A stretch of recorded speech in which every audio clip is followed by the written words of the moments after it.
बिस्मिल्लाहिर्रहमानिर्रहीम। अस्सलाम वालेकुम। सैटेलाइट 11 न्यूज़ पाकिस्तान के साथ मैं हूं सना हुसैन। चलते हैं खबरों की जानिब। टोबा टेक्सिंग से खबर शामिल करते हैं। ब्यूरो चीफ मोहम्मद मुश्ताक की रिपोर्ट के मुताबिक डीसी टोबा मोहम्मद नईम सिंधु ने पोलियो टीमों की कारकर्दगी चेक करने के लिए जनरल बस स्टैंड टोबा का दौरा किया। इस मौके पर DIO Mohammad Shahbaz Ansari, AO information Ilyas Akram और सीनियर सहाफ़ी डॉक्टर अब्दुर्रज़ाक रांझा, मोहम्मद मुश्ताक और बरहान बाबर भी मौजूद थे।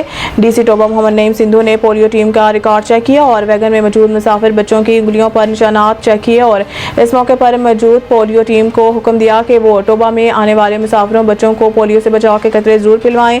डीसी टोबा मोहम्मद नईम सिंधु ने 12,000 जिला कौंसल टोबा की चक नंबर 302 गाफ में वाक़िया डिस्पेंसरी का विजिट किया। डॉक्टरों और पैरामेडिकल स्टाफ की हाजिरी चेक की। AC टोबा अली समीर ने भी मुख्तलिफ मकामात पर पोलियो टीम की कारकर्दगी को चेक किया। डीसी टोबा मोहम्मद नईम सिंधु ने मीडिया के जरिए वालिदैन से अपील की है कि वो अपने बच्चों को पोलियो से बचाव के कतरे पिलवा कर अपने प्यारे बच्चों को उम्र भर की माजूरी से बचाएं।